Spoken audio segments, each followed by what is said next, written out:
contamos historias que nos hablan de nosotros mismos. El juego de la radio nos marca el camino. Cruzapalabras, radio con significado, voces de ayer y palabras de hoy. Cruzapalabras, en La Voz Amiga 106.9.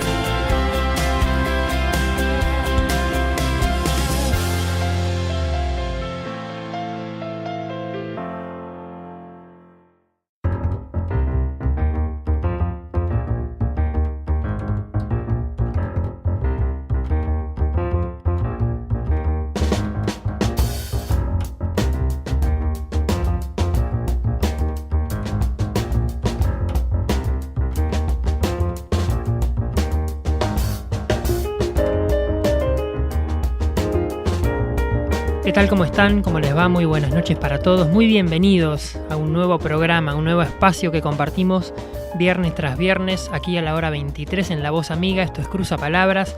Les damos la bienvenida a todos los que nos están escuchando, a todos los que nos han esperado gentilmente y se están conectando a la radio, a la 106.9 o a lavozamiga.com.ar, donde quiera que estés. Podés contactarte con nosotros y también compartir con otros lo que estamos haciendo, lo que escuchás, lo que te bendice, lo que te edifica, lo que te conmueve quizás en este medio tan maravilloso que es la radio y que nos permite una vez cada 7 días estar con vos jugando con las palabras en la radio. Cruzapalabras, así es el nombre de este programa, en donde vamos a extraer los significados de todas esas palabras que nos van bendiciendo y edificando, por supuesto basados en la piedra angular, en Jesucristo y en su palabra, que es la que nos ha creado y la que nos da vida en este mundo y nos permite compartir esa vida con otros. Seas muy bienvenido. Vamos a compartir una entrevista extensa y riquísima en contenido que queremos compartir con vos y que desde ya te anunciamos y te invitamos a que te quedes, a que prestes atención, a que te relajes, descanses, quizás de las obligaciones del día, o quizás si estás comenzando las obligaciones y comienza tu jornada laboral, te invitamos y vamos a hacerte compañía durante 60 minutos para que puedas compartir con nosotros una entrevista muy especial a cuento de una fecha muy especial que se ha celebrado esta semana. El 31 de octubre de 1517 Martín Lutero comienza un movimiento que ya venía tomando forma y que a partir de esa fecha nace y empieza a crecer y a desarrollarse un proceso revolucionario en la Iglesia de Cristo, un proceso de reforma, la reforma protestante, de ese gran movimiento, y a partir de las inquietudes y la búsqueda especial que tuvo de la palabra de Dios Martín Lutero allá en Alemania en 1517, nosotros estamos hoy acá hablando, nosotros hoy estamos compartiendo con vos la palabra de Dios.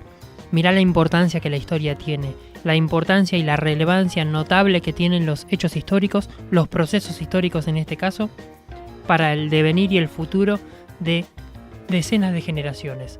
Compartí con nosotros un programa y un espacio especial en esta noche. Te invitamos a que te comuniques también. Vamos a basar nuestra comunicación en esta noche vía Facebook. Exclusivamente vía Facebook vamos a estar compartiendo con vos el contacto y este programa. Podés buscarnos como Cruzapalabras o como La Voz Amiga en Face y ahí vamos a interactuar juntos a lo largo de esta noche y durante toda la semana también. Vamos a hablar con el pastor Daniel Simoes, te lo vamos a presentar en unos minutos. Una entrevista que va a hablar justamente sobre este proceso histórico, sobre la reforma protestante, sobre Martín Lutero y sobre la condición de la iglesia, entre tantos otros temas que nos han bendecido y que van a marcar un poquitito la noche por donde vamos a transitar. Reitero, muy especial va a ser la charla de hoy, riquísima en contenido, quédate con nosotros, compartamos un espacio de radio, pensemos juntos y dejemos también, ¿por qué no?, que Dios nos hable al corazón y al entendimiento. Comienza Cruzapalabras, muy bienvenidos.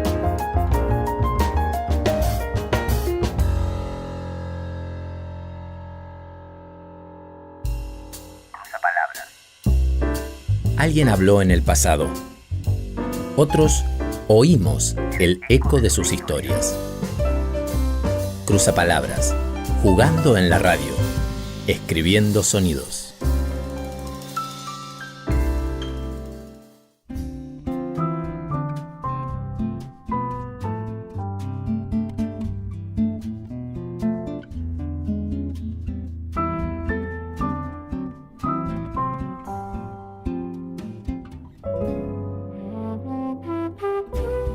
Tenemos la oportunidad de compartir en esta emisión del programa una entrevista muy especial sobre un tema muy especial también que no se suele abordar demasiado, al menos en la radio, menos en la radio cristiana, pero estamos contentos de poder hablar a cuento del mes y de los días especiales que vivimos en estas fechas de octubre, acerca de un evento que revolucionó la iglesia, que cambió la historia de la iglesia, y un personaje que contribuyó a ese cambio y a esa revolución, que es Martín Lutero, que en Alemania comenzó lo que conocemos como la Reforma y ha dejado tanta huella y eventos tan profundos han marcado nuestra vida y la historia también de la iglesia.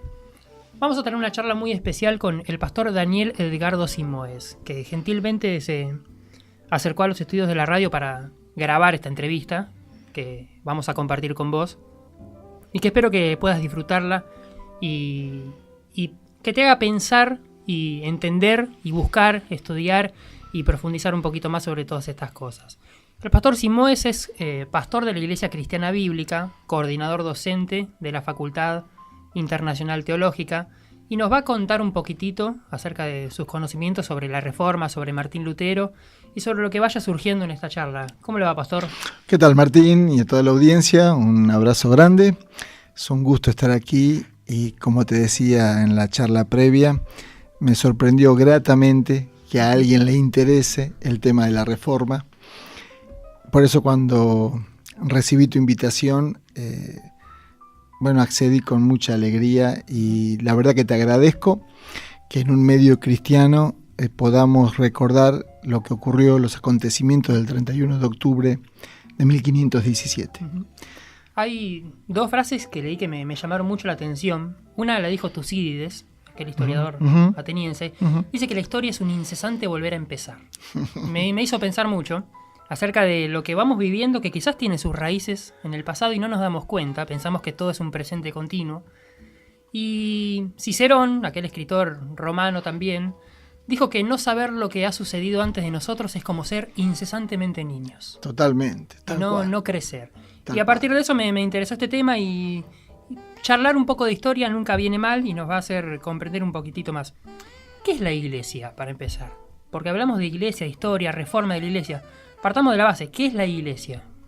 Bueno, la iglesia es una comunidad de discípulos que siguen a Jesús, el Señor, el Kyrios, irían a decir en el Nuevo Testamento, la palabra griega que significa Señor, amo, gobernante. Es una comunidad de discípulos que, por supuesto, a lo largo de los siglos fue tomando una digamos, dimensión institucional.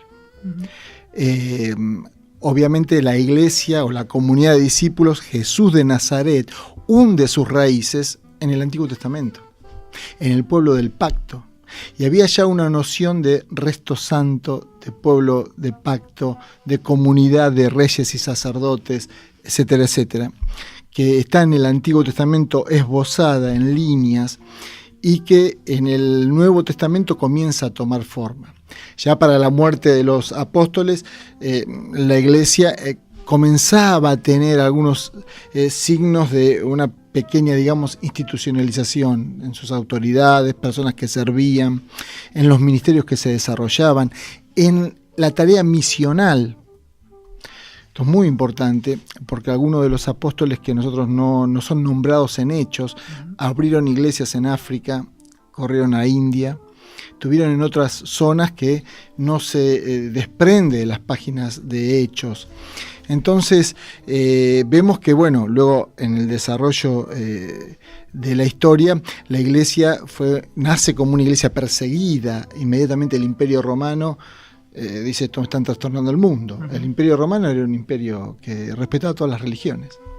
En realidad en Israel, en Palestina mejor dicho, en Judea, que era estaba en Jerusalén el templo, ellos eran respetuosos, no tenían problema con la religión de los pueblos, mientras que paguen los impuestos, mientras que obedezcan al César, control y pago de impuestos y listo, está todo bien. Pero ¿qué pasa? El cristianismo rompió ese esquema porque se metió en Roma, porque se metió en todos los lugares donde el Imperio Romano estaba, que era el mundo civilizado, conocido de aquel momento. Entonces esto creó una crisis muy grande. Y para hacer una historia larga corta, llega al punto que uno de los emperadores romanos se convierte al cristianismo.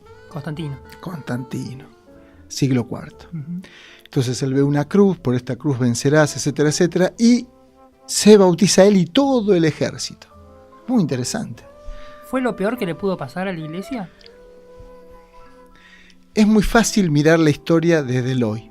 Uh-huh.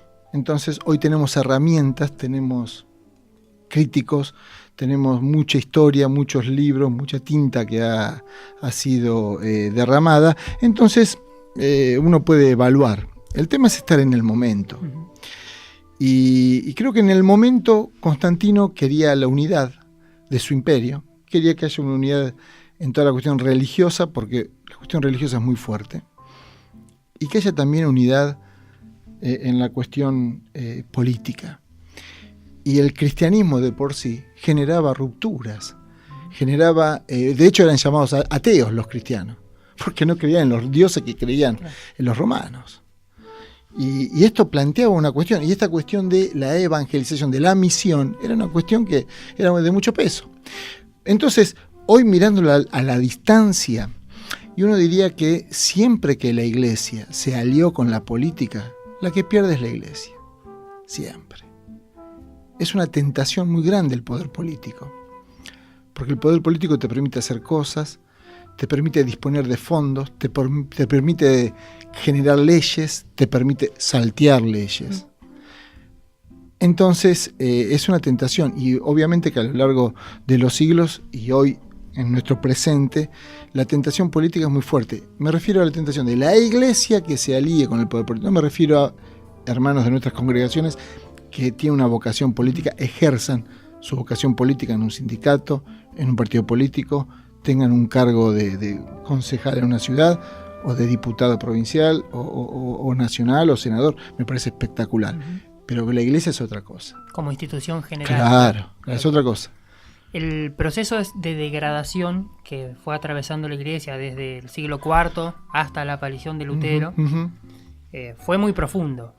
Si uno se pone a observar las prácticas y la condición de la iglesia, dista mucho de lo que era la comunidad esa de la que hablaba usted en el inicio, en el siglo I. ¿Cuál era el contexto y por qué había una necesidad de reforma? Para orientar a la gente que nos está escuchando, ¿cuál era la situación espiritual e institucional de la iglesia? Vos pensás, Martín, que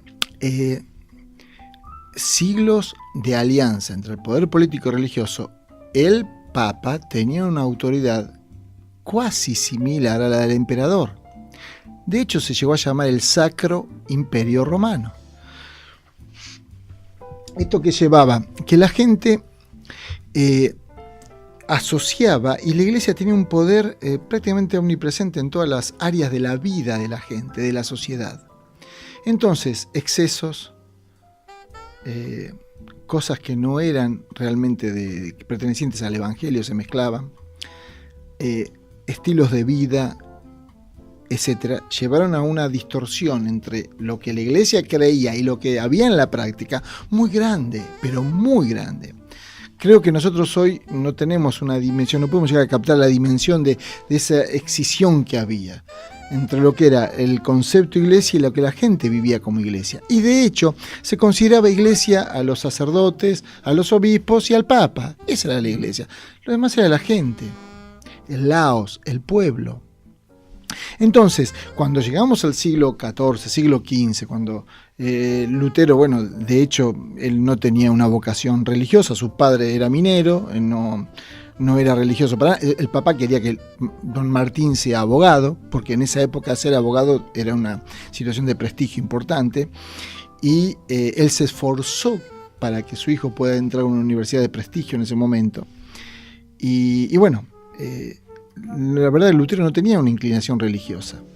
Va a haber acontecimientos en su vida que lo van a llevar a que él tome una decisión por el convento, y de hecho casi le cuesta la herencia al padre, tan enojado que estaba, casi lo de a Martín. Pero la situación de la iglesia era una iglesia que había perdido el rumbo entre lo espiritual y la vida. Una cosa era lo que se vivía en Roma, lo que se vivía dentro del palacio papal, y otra cosa era lo que ocurría con la gente. la vida que se desarrollaba.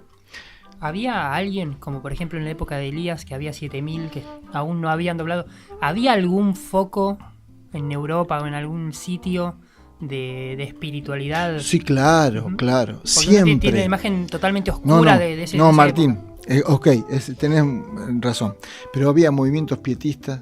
De hecho, antes de la Reforma hubo movimientos espirituales de reforma dentro de la Iglesia. Lo que ocurre que lo de Lutero va a tomar otra dimensión porque unen otras causales, pero siempre en la Iglesia, especialmente por ejemplo el movimiento místico.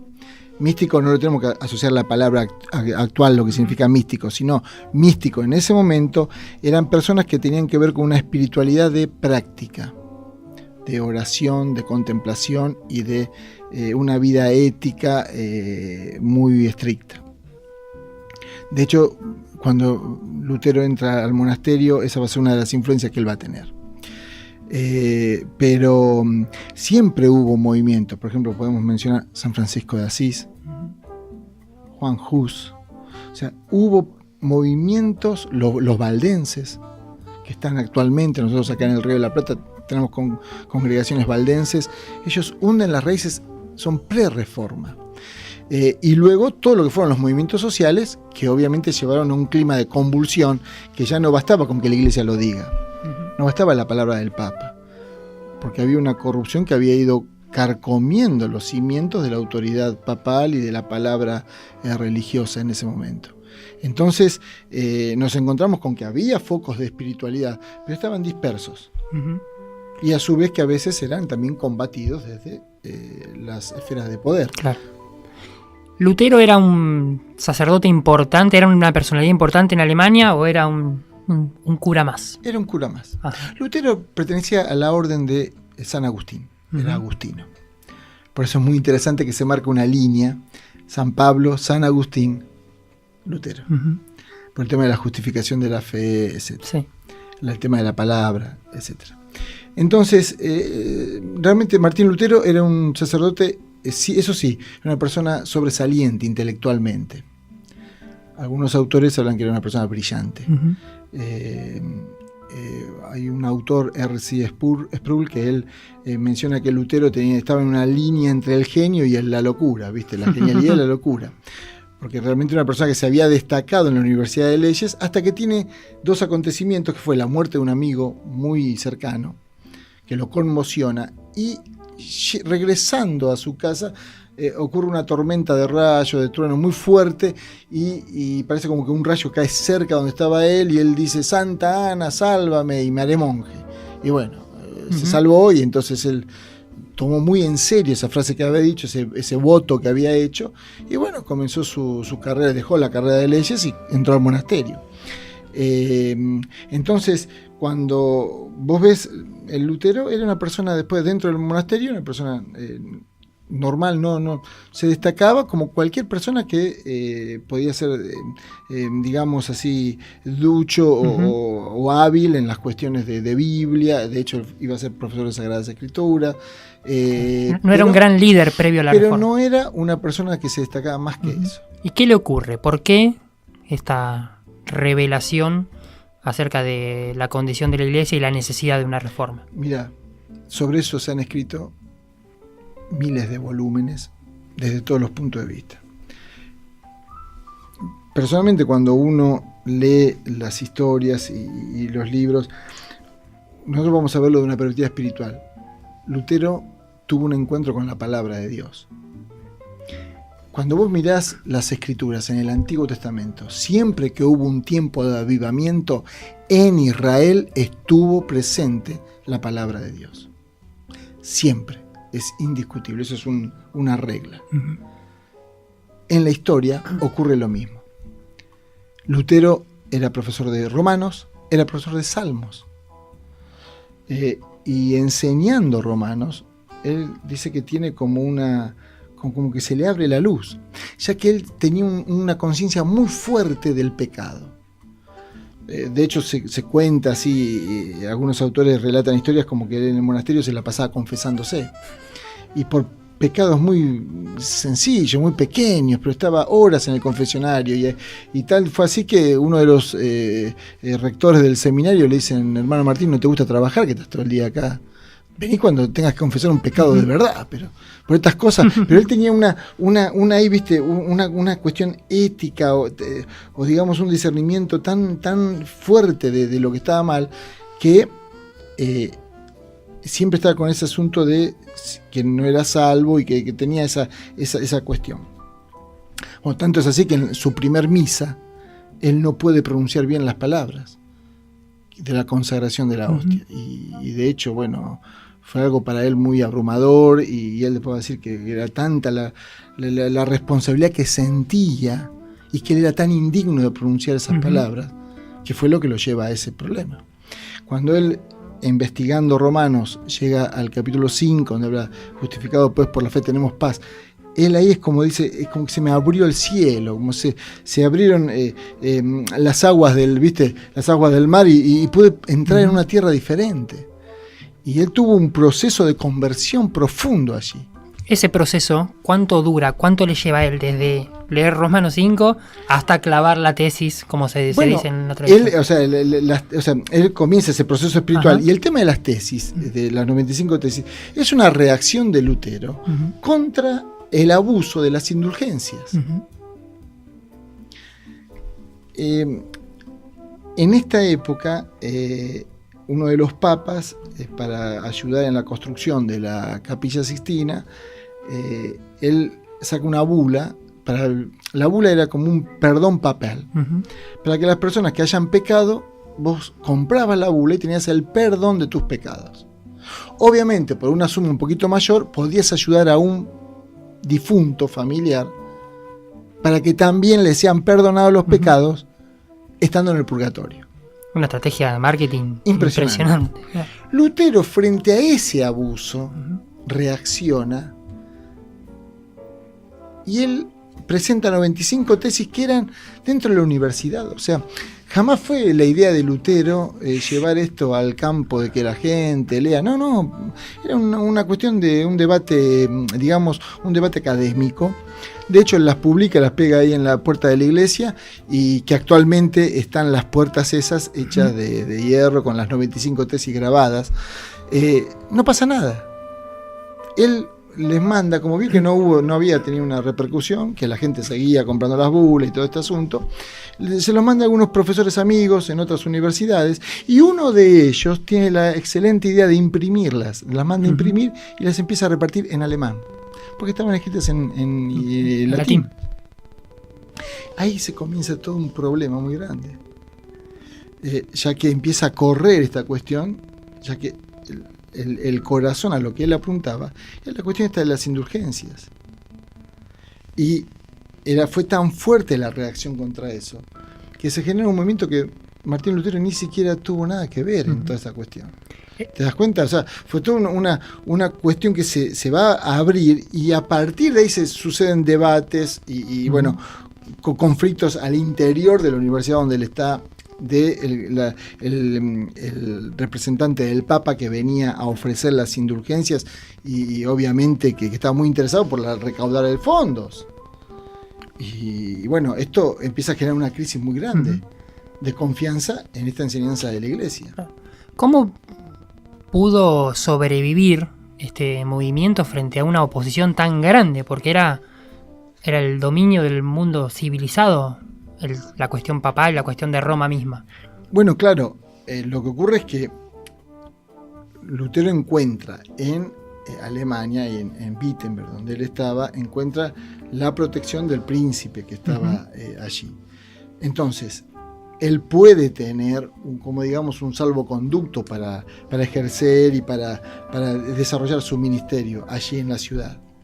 De hecho, cuando él tuvo que ir a la dieta de Worms y moverse fuera de eso, siempre estuvo con salvoconducto, con protección, etcétera, etcétera. En este caso la política funcionó para bien dentro de todo. Claro. Sí, digamos que para proteger. Sí, para proteger. Pero vos pensás que cuando comienza este proceso de relaciones y la cuestión ya pasa de Lutero a otros lugares, interviene el Papa León X, que es muy interesante. Acá tengo la frase que él utiliza. Dice, comienza una reacción. El Papa León X dice: un alemán borracho escribió estas cosas, pero tan pronto como recobre la sobriedad dejará de hablar así. O sea, lo minimizaron. Claro, fíjate cómo, viste, era una cuestión. Pero claro, los que estaban allí veían que no, que este movimiento iba tomando forma, y llega un punto donde se produce una ruptura, que fue un proceso largo, ¿no es cierto? O sea, proceso de idas y venidas, de llamar a Lutero al orden, de que él pueda dar cuenta de sus escritos, de esta presión que había entre, no solamente en la cuestión religiosa, sino también la cuestión política que se estaba gestando. Y súmale a eso todo lo que el movimiento que de ilustración, los panfletos que iban y venían, porque la imprenta estaba funcionando a full, claro, en ese momento, auge. Ya empezaba, claro. Entonces había toda una información que empezaba a circular, y el descontento de muchas personas frente a lo que la Iglesia Católica estaba haciendo también se suma. Entonces esto da así, digamos, un cúmulo de situaciones que llevan a esta ruptura entre la Iglesia institucional y este movimiento que comienza a surgir. Creo que Lutero en ningún momento quiso él salir de la Iglesia y decir, bueno, empiezo un nuevo movimiento, No, porque él de hecho siguió siendo monje. Bueno, obviamente él se casó. La Iglesia lo excomulga. Lo excomulga, obviamente, y lo expulsa, y hay todo un proceso que, bueno, este príncipe lo mantiene allí en el castillo que está en Wittenberg. Bueno, te mostraba ahí acá por acá traje unas fotos para que puedas ver. Ahí lo mantiene cubierto y él puede, bueno, seguir enseñando, y de hecho él va a tener una libertad de recibir personas, él tenía discípulos en su casa y ejercía la docencia, ejercía la predicación, era toda una actividad luego ya más pastoral, ¿no es cierto? ¿Asume él el rol de líder? ¿Se ve en algún momento y dice, bueno, yo de un cura más paso a ser el líder de un movimiento? ¿En algún momento le cayó la ficha? Mira, no sé si en esas palabras, pero sí que él asumió una responsabilidad en esa hora, sí. Claro. Por supuesto, había otras personas que estaban con él y que lo acompañaban. Melanchthon, por ejemplo, era su discípulo, Felipe Melanchthon. Después la relación con Calvino en Francia. O sea, se empiezan a dar, viste, relaciones de otros movimientos de reforma que iban surgiendo. Porque, volvemos a ver, no veamos solamente la figura de Lutero, sino que es todo un movimiento y de líneas que se van cruzando y que van dándole forma a este proceso, que obviamente muere Lutero y la cuestión va a seguir después de él. Y de hecho se va a ir forjando en los años posteriores a Lutero todo lo que es la enseñanza, se va articulando, porque en ese momento también no existían los grabadores, Lutero trabajaba mucho con las charlas de sobremesa en su casa con sus discípulos. Entonces es toda una situación muy interesante la que va a llevar después a ya una institucionalización de este movimiento. Lo que surge como un movimiento inicial, a lo largo de los años y digamos de los siglos, se establece como una iglesia independiente de la Iglesia Católica oficial. Lo mismo va a ocurrir con Calvino en Suiza, con otros reformadores en otras zonas. También va a ocurrir exactamente lo mismo. Si bien hay conceptos que se mantienen iguales, después podemos notar diferencias entre Calvino. Calvino era una persona profundamente intelectual, era una persona que lleva adelante todo un proceso de reforma en Suiza desde el púlpito de su templo.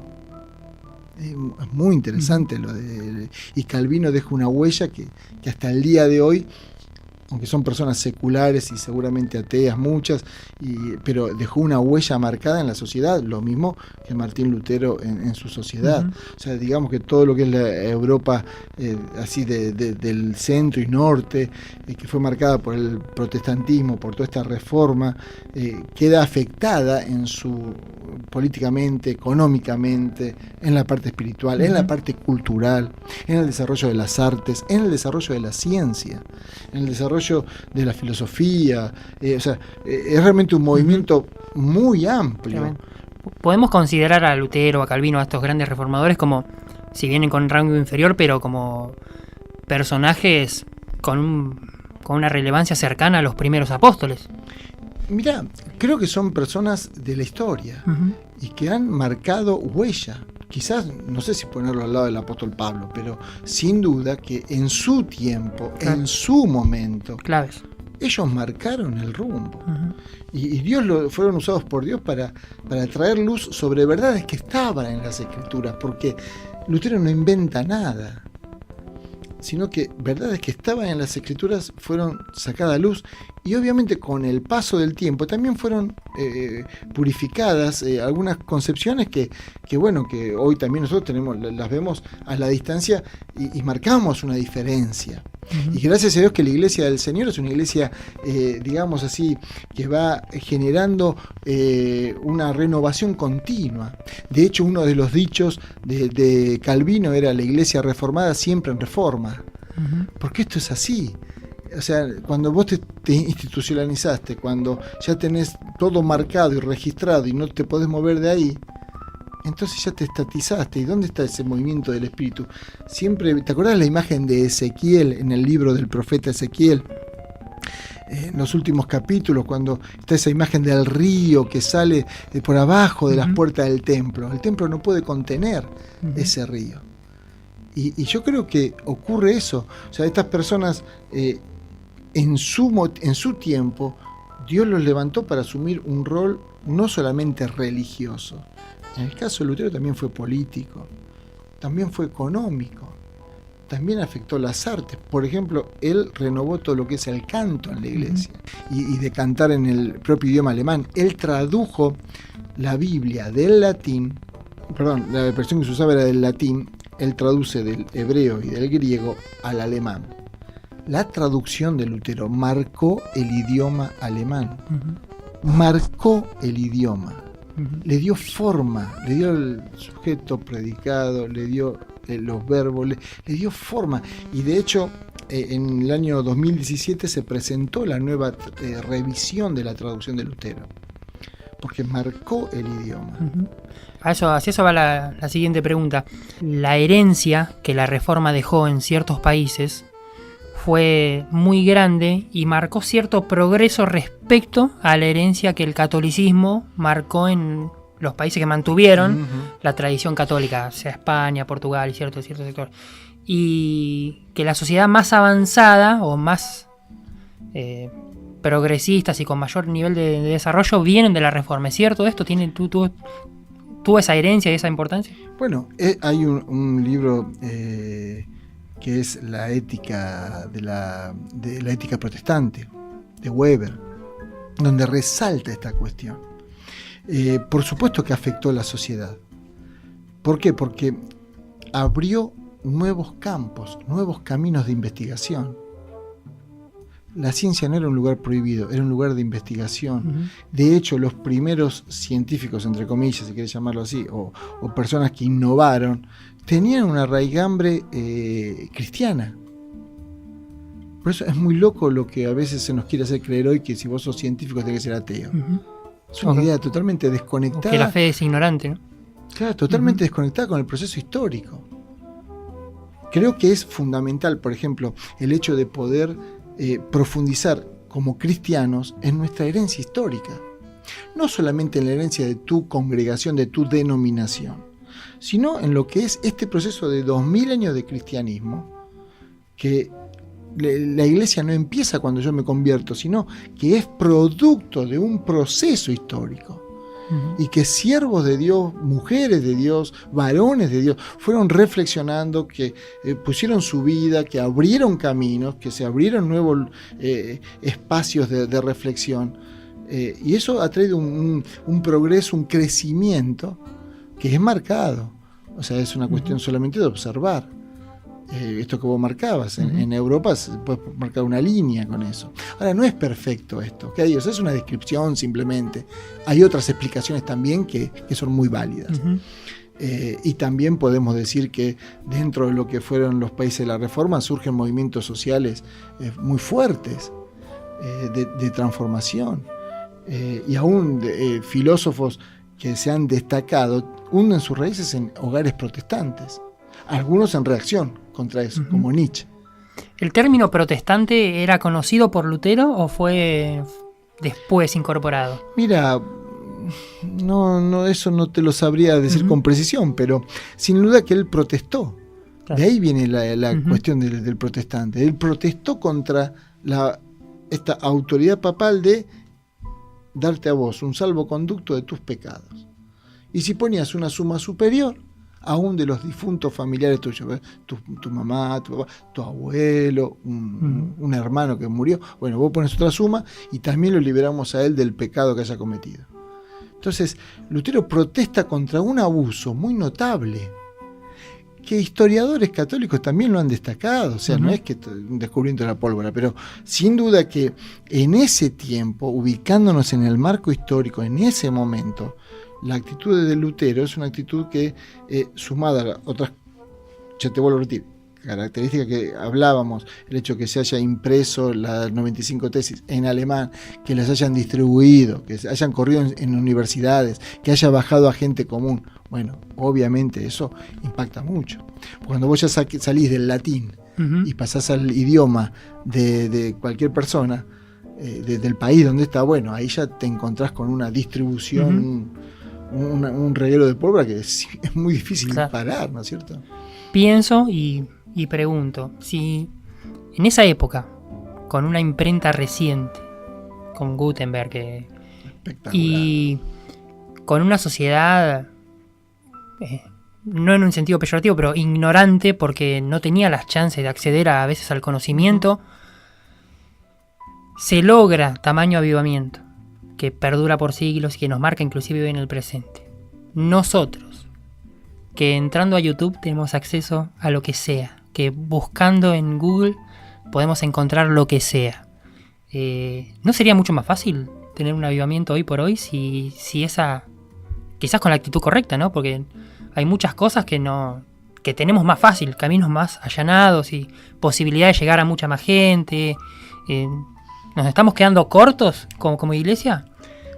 Martín, esto tiene que ver con lo que cada uno entiende por avivamiento. Nosotros estuvimos con el pastor Walter Llanos y con nuestras esposas, la pastora Aides, la esposa del pastor Walter, y la pastora Silvia, mi esposa. Estuvimos el año pasado en la celebración de la Reforma, los 500 años. Estuvimos invitados por la Iglesia Luterana y compartimos con ellos 10 días de celebraciones. Estuvimos para el día de Pentecostés en la iglesia del Castillo, donde predicaba Lutero, donde tenés la estatua de Lutero con su tumba, ahí están sus restos, y la estatua de Melanchthon con sus restos allí también en la tumba. Y hoy vos decís, si Lutero resucita, ¿qué hace con esta iglesia? Son signos de pregunta. Entonces, yo creo que hoy la iglesia está en un proceso de avivamiento, porque hay un despertar en mucha gente. Cuando uno recorre el país, vos ves que hay ciudades pequeñas donde hay congregaciones fuertes, vitales, que están compartiendo la palabra, donde no está limitado a una sola congregación, sino son de diferentes denominaciones. Creo que lo que Dios está haciendo aún traspasa los límites de la iglesia protestante o evangélica, y uno encuentra también aún dentro de la iglesia católica romana, encuentra cosas que vos decís, realmente Dios está haciendo, es soberano en su acción en la historia. Dios es más grande que lo que creemos los evangélicos. Entonces, sin duda, personalmente yo creo que estamos en un tiempo de avivamiento. Ahora, las épocas han cambiado. Si bien, como vos bien decías, hoy tenemos la bendición del aparatito llamado celular, que es una computadora pequeña, con toda la Biblia y con versiones de la Biblia en muchos idiomas. Todas las informaciones, toda la información que vos querés tener, la tenés aquí, al alcance de un clic. Y por supuesto una buena conexión de Wi-Fi. Sí. Ocurre cuando vos ves, hay una diversidad, una posibilidad donde la iglesia llega a todos los sectores. Las personas que les gustan iglesias multitudinarias pueden ir a un estadio de fútbol y estar ahí con 30.000, 40.000 personas sentadas en un culto de adoración, o estás en una capilla con 30, 40 personas, más quieta, más calmo. ¿Te gusta el tipo show, tipo en TV, donde hay humo, luces y todos saltan y pum y pan? y de repente encontrás con otros lugares donde es un lugar de quietud, de oración en silencio, de contemplación, de servicio. Entonces, personalmente creo que tenemos que aprender a ver la iglesia como un arcoíris gigante, es decir, donde Dios ha derramado su gracia y donde la gracia de Dios puede alcanzar a cualquier tipo de persona en el lugar donde está. Y que hay gente para lugares gigantes y hay gente para lugares pequeños, hay gente que llega a niveles intelectuales, a niveles sociales muy altos, y otra gente que llega a lugares muy sencillos, gente humilde, gente con pocos recursos, con poca educación, y por otro lado tenés gente que está trabajando en universidades en un nivel intelectual altísimo. Entonces creo personalmente que en este tiempo estamos viendo una gracia de Dios, un mover del Señor en todos lados, que es sorprendente. Personalmente, por mi ministerio de servicio en FIET, tengo la posibilidad de recorrer 5 provincias prácticamente varias veces en el año. Y es notable cuando vos llegás a ciudades pequeñas, que es una ciudad pequeña, con una calle principal, un par de calles paralelas, un ferrocarril, y te encontrás, como me pasó en Tres Lomas, con una iglesia menonita enorme. Hicieron una fiesta del Día del Niño con 500 niños. Es una ciudad que no pasa los 10.000 habitantes, mucho menos. Entonces, uno se encuentra con estas cosas de Dios que hay en diferentes lugares. Uno dice, bueno, algo está pasando. Ahora, una persona que surge así con un carisma, con una capacidad de liderazgo para reformar, bueno, creo que Dios lo va haciendo a través de líderes que se van levantando y que van generando congregaciones, movimientos de servicio, etcétera, etcétera.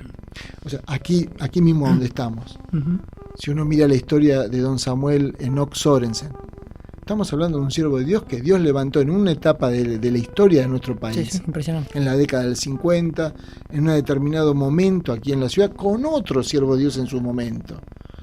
Me recuerdo al hermano Edward Miller, al pastor Marcos de Hermendiev, a otros siervos de Dios que en su momento impactaron esta ciudad y que comenzaron algo que los sobrepasó. Entonces, cuando vos ves, Martín, así, viste, empezamos a mirar la iglesia no como un avivamiento que resolvería todos los problemas, porque de hecho Lutero no resolvió todos los problemas, generó más problemas, tal cual.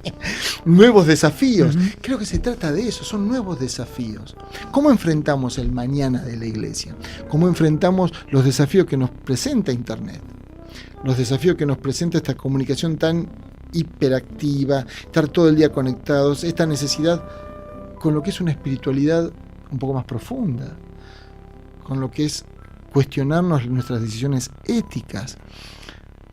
Entonces, creo que es importante seguir tomando esta herencia que tenemos de reforma, de mantenernos una continua reforma, de buscar la presencia de Dios, de ser personas abiertas a la sociedad en todos los ámbitos, abierto al pobre, a la persona sin estudios, abierto al universitario, abierto a la academia, abierto a los sectores del trabajo, los sectores culturales, porque creo que es fundamental. ¿Me explico, Martín? Sí, sería totalmente genial en esta época jóvenes nuestros que escriban novelas, que rompan límites de ventas, que entren en el mundo del arte, con esculturas, con pinturas, personas que puedan afectar lo que es la poesía o la música. Entonces, bueno, creo que la música es algo muy interesante lo que está pasando. Entonces, y de las artes es la más desarrollada quizás, ¿no? Claro, viste, pero creo que porque a veces no incentivamos a los jóvenes a que también, los que tienen esa vocación por escribir, que puedan, viste, lanzarse al tema de la novela, de la poesía, sin temor y poder exponer, porque creo que hay una riqueza allí. Rompen a veces estructura. Bueno, tenemos, sin ir más lejos, a C.S. Lewis, que escribió hace tanto tiempo. Y aún hoy, muchas personas cuando lo leen, no, esto es magia o no sé qué, y tiene una riqueza literaria y espiritual tan amplia que es maravillosa. Y El Señor de los Anillos, que era amigo de C.S. Lewis, bueno, no me acuerdo ahora bien Tolkien, también era una persona protestante. Claro. Y recordemos que el C.S. Lewis era ateo. Claro, tal cual. Él se convierte al cristianismo, era profesor de Cambridge, era profesor de letras. Y realmente todos los libros que uno puede leer de él, y bueno, la historia, esa historia fabulosa que son las Crónicas de Narnia, es impresionante. Es el drama de la salvación hecho para chicos, que estimula su creatividad, que estimula como es, digamos así, la posibilidad de imaginar. Entonces me parece una riqueza impresionante. Una de las últimas, y agradeciéndole el tiempo que nos otorga el pastor Daniel Simões, con él estamos hablando. Sí, perdón, Martín, sí, es cierto, porque si seguimos hablando... Tal cual. No, pero podríamos hacer varios programas, ¿ya? Lo vamos a volver a molestar, quédese tranquilo. Hablando de tanta diversidad y de tanta evolución de la iglesia y de tanto crecimiento, ¿qué es la unidad de la iglesia? Jesús ora en el huerto porque todos estemos unidos. Desde mi más hondo pesimismo parecería ser que, bueno, es la oración que el Señor no ha contestado todavía. Pero ¿estamos unidos? ¿No estamos? ¿Cuál es la columna vertebral de esa unidad? ¿Cómo se logra? ¿Es una utopía? ¿Es algo real? Personalmente creo que la iglesia del Señor es una sola. Es una iglesia que no está basada en acuerdos humanos para hacer una unidad humana. De hecho, en la historia tenemos, en el siglo pasado, en 1948, se fundó el Consejo Mundial de Iglesias. Previamente había habido consejos anteriores sobre misión y doctrina, etc. Luego la Alianza Evangélica Mundial, el movimiento de Lausana, etc. O sea, hay, digamos así, movimientos de unidad dentro de la Iglesia del Cuerpo de Cristo a nivel global. Y a nivel local y a nivel de cada país hay asociaciones. Aquí en Argentina está la Federación de Iglesias, ASIERA, la Asociación de Iglesias Argentinas, está los movimientos bautistas, pentecostales, cada uno tenemos nuestro marco de afiliación. Pero creo que más allá de eso, la iglesia es la iglesia del Señor. Y todo aquel que confiesa a Jesús como Señor y Salvador es hermano del otro que confiesa a Jesús como Señor y Salvador. Después las diferencias. Bueno, yo bautizo con agua en el nombre del Padre, yo bautizo con las gotitas, yo bautizo en el río corriendo, no, yo en la pelo pincho. Bueno, ese es otro. Periférico. Eso es periférico. La esencia, Martín, de la unidad no está dada porque vos y yo estemos de acuerdo, sino porque seguimos al mismo Señor y Salvador. Porque hay algo que es más trascendente que nos une. Por ejemplo, es la mesa del Señor. Podemos diferir en muchos aspectos, pero cuando nos encontramos en la mesa del Señor y compartimos el pan y el vino y recordamos activamente, es una memoria activa, no es un recuerdo lejano allá que pasó hace 2000 años, sino esa memoria activa que era lo que marcaba al pueblo de Israel.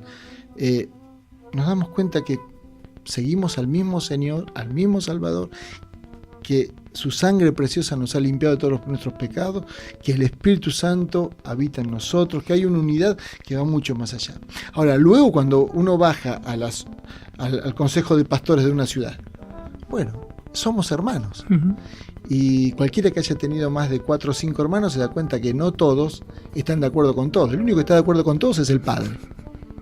El padre es el único que puede sostener yo lo digo porque mi papá tenía 8 hermanos y mi mamá 9 hermanos. Entonces, cuando nos juntábamos con ambas familias, cuando yo era niño, éramos una mesa larguísima. ¿Quién unificaba la mesa? El papá, los abuelos. El abuelo Domingo, la abuela Carmen. Ellos unificaban. Entonces, creo que esto de seguir a Jesús como Señor, Él es el eje de la unidad. Y cuando nos sentamos con otros pastores, con otros siervos de Dios, podemos tener diferencias, podemos tener distintas miradas, pero hay un aspecto donde estamos unidos, que es en algo que tenemos que estar ciertos, que es a quién seguimos como Señor y Salvador, ¿Cuál es la palabra que marca el rumbo de nuestra vida a través de las Escrituras? La comunión, el hecho de entender que porque uno pertenezca a otra familia denominacional, no por eso es un enemigo mío, ni siquiera es ajeno. Estamos en la misma familia, pero somos muchos hermanos y Dios ha querido que sea así. De hecho, es muy interesante cuando uno ve los apóstoles. Hay iglesias en África que hunden sus raíces en el Nuevo Testamento. Para finalizar, y la última, agradeciéndole inmensamente, creo que fue una charla muy rica, que pasó por la historia y termina y deriva en el presente, porque esa es la historia, ¿no? El devenir de nuestra propia historia, ¿no? Alguien por ahí dijo que la historia universal es la historia de un solo hombre. Y a veces nos va atravesando todo. ¿Qué importancia tiene acercarnos, para los que nos están escuchando y tengan algunas inquietudes, acercarse a la historia y cómo la valoramos, cómo la podemos conocer mejor para que nos vaya modificando? Es mucho más, imagino, que un conjunto de datos, sino que lo que otros hicieron pueden hablarnos a nosotros en el presente, ¿no? ¿Qué valor le das a la historia? Totalmente, Martín. De 0 a 10, 11. Es fundamental que como personas que somos parte de una comunidad de fe, de cualquier familia denominacional, conozcamos la historia de la iglesia con I mayúscula.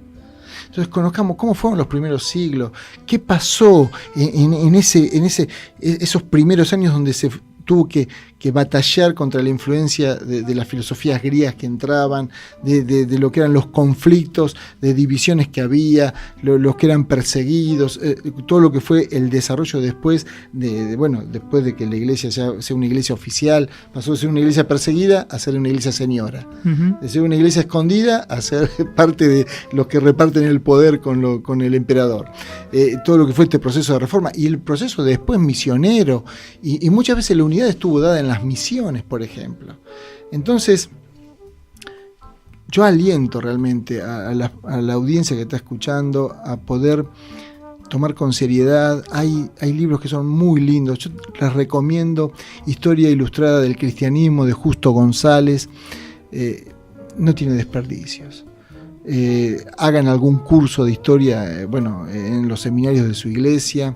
FIET tiene muy buenos materias de historia para poder ofrecer, pero lo importante es que podamos conocer esos hechos y luego también repensarlos a la luz de nuestra realidad. Porque como bien vos dijiste, la historia no es solamente recordar de memoria, que por eso a los chicos lamentablemente la historia no les gusta. Vos vas a hacer una encuesta en los chicos de secundaria, la historia si lo pueden evitar, la evitan.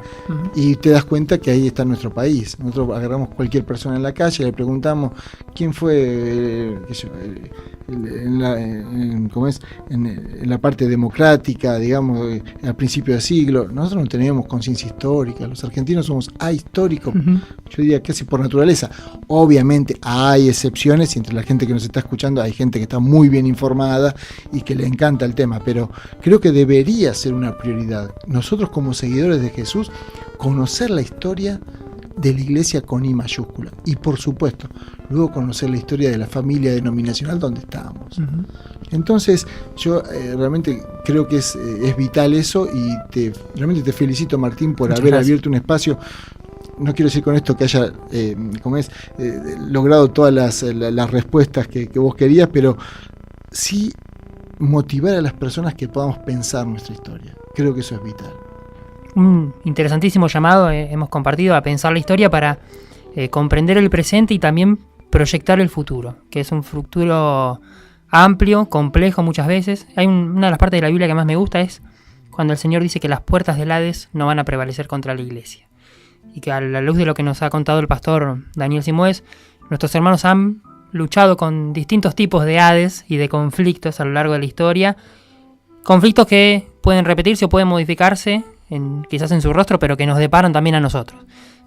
La iglesia del futuro y la del presente enfrenta y enfrentará también distintos conflictos y está bueno ver cómo lidiaron con ellos nuestros hermanos y qué quiere el Señor de nosotros en el presente. Muchas gracias, Pastor Daniel Simoes, por la charla. Gracias a vos y un abrazo grande a toda la audiencia. Y adelante entonces, Martín. La fe histórica, la experiencia presente. Las palabras de ayer nos legaron el destino que hoy escribimos. Cruzapalabras, radio con significado.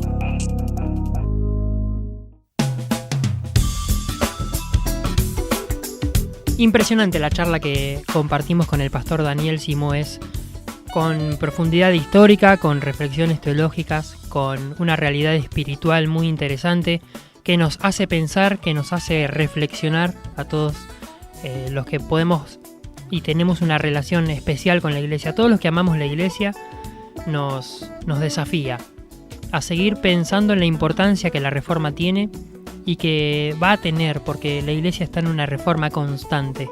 Tenemos que siempre procurar a más. Como dice la Biblia, vamos de gloria en gloria, vamos creciendo todo el tiempo, y esa es la invitación y ese es el deseo de todos los que hacemos este programa, que puedas haber pensado y que te intereses mucho más por la historia y por el presente, porque en base a eso vamos a construir un futuro mucho mejor para todos y vamos a poder cumplir de una forma mucho más excelente con el propósito de Dios en nuestra vida.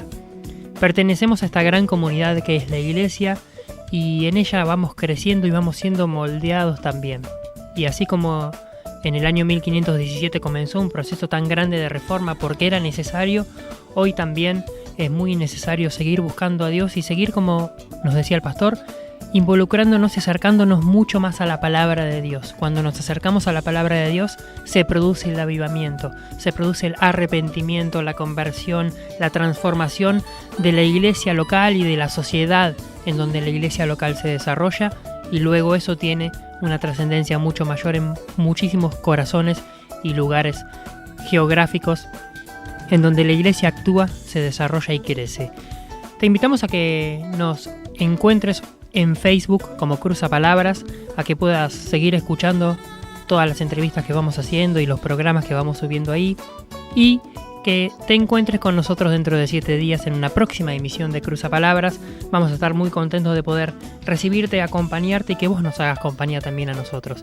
El viernes a las 23 nos reencontramos. Mi nombre es Martín Enrico, le agradezco mucho a Sofía Ríos que estuvo en los controles, y te invitamos a que pienses, reflexiones y juegues con las palabras junto con nosotros en la radio. Buenas noches.